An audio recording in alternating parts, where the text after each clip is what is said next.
the big impact here that we're going to discuss is the impact of people on people.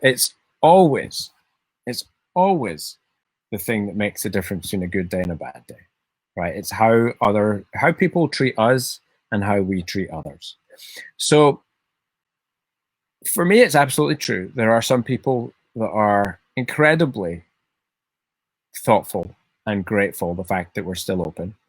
And there are other people who are just being complete asshats. Now, why are they doing that? Are they genuinely complete asshats? No, I don't think they probably are. I mean, of course, there are some people that are just, we just are never going to see eye to eye with.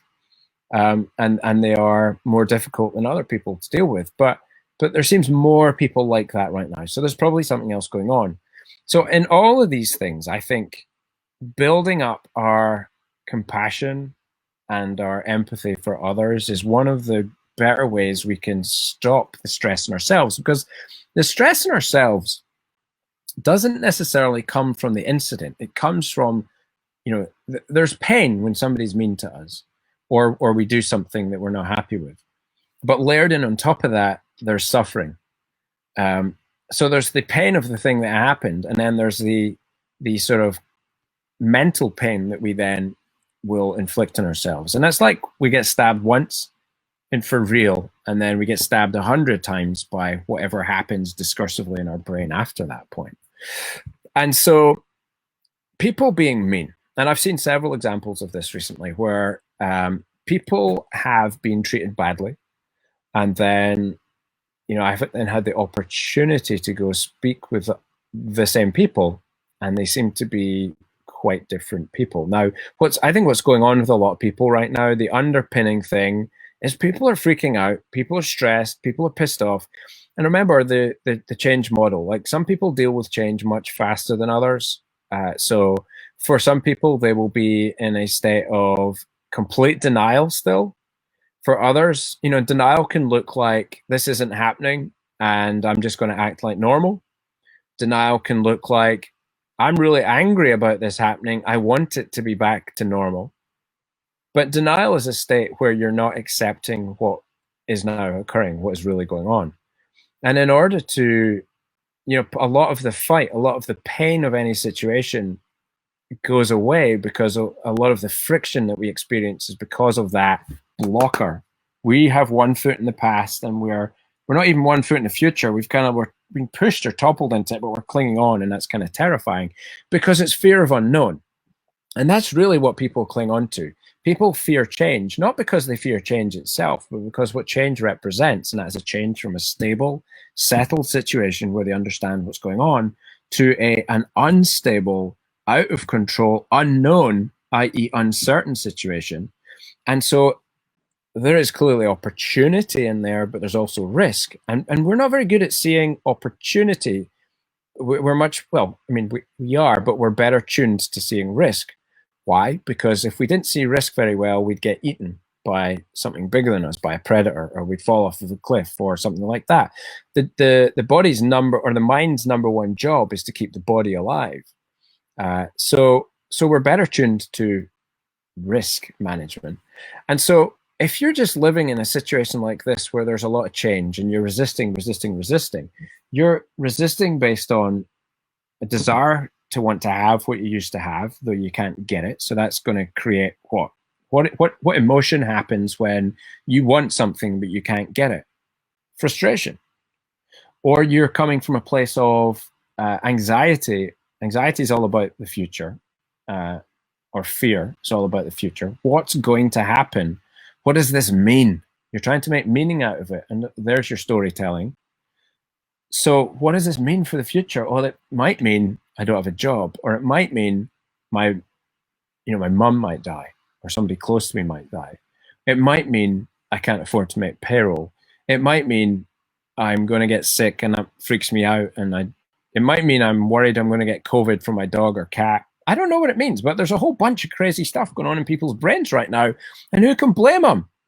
There's a president taking an unlicensed treatment and telling folks to do that right now. So they're eating, they're dying because they're eating stupid stuff they should be putting in a fish tank.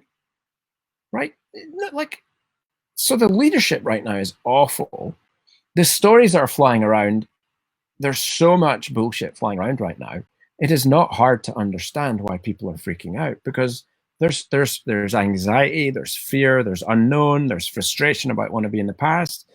There's so much uncertainty. So the first thing is, and I think this is a good thing to discuss with your team, Andrea, is just to get everybody in that mindset. Now, it doesn't mean it's okay if somebody's a douche to your team, but it does.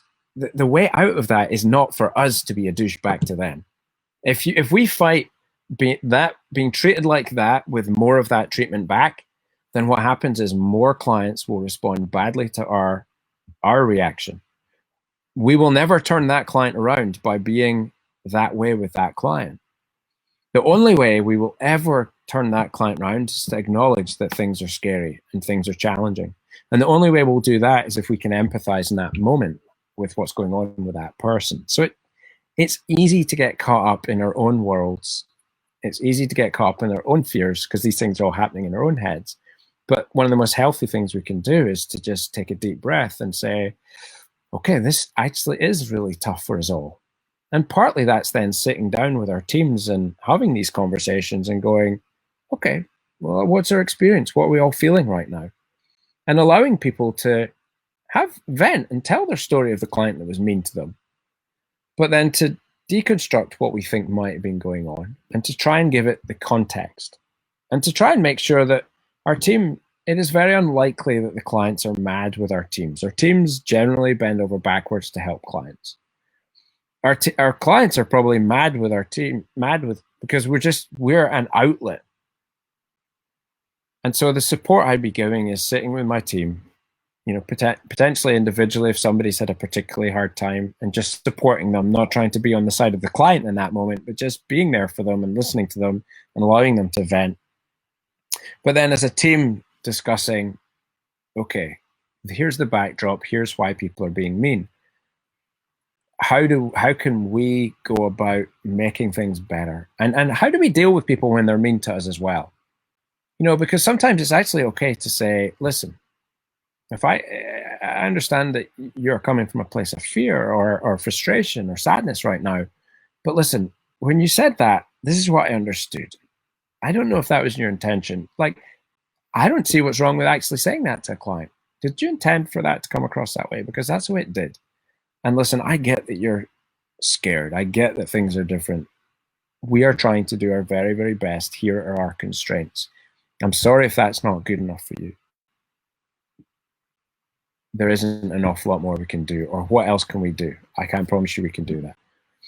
But when we let our own fears rule our behaviors, when we say no, when we say things and do things that perhaps we wouldn't do because we're fearful, maybe we're a little bit short with a client or abrupt with a client.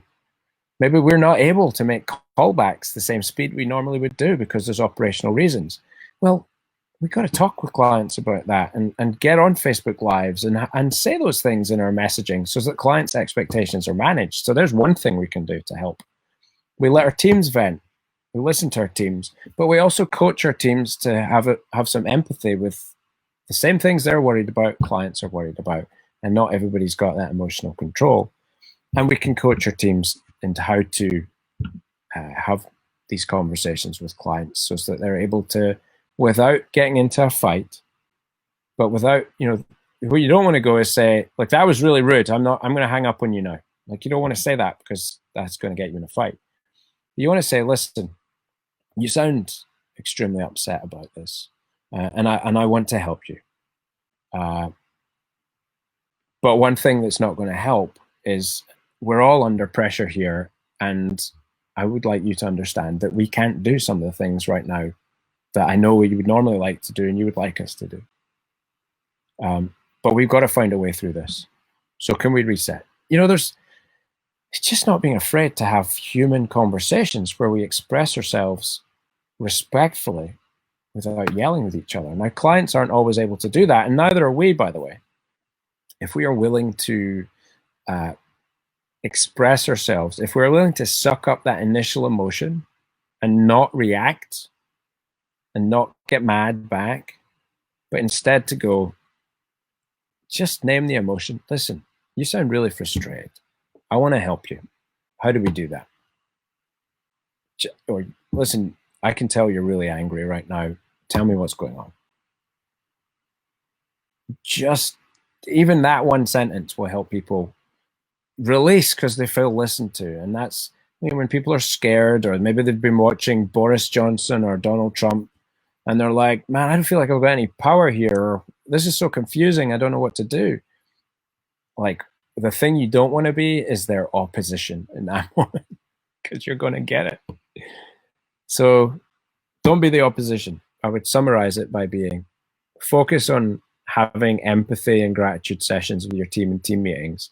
Allow people to vent if they've had a hard time and listen to them. And then try and equip the team with some communication skills to start disarming angry clients. And communicate what you are capable of right now and what's not, you're not capable of just now to your clients. Those would be 4 reasonable things I think would help a little bit.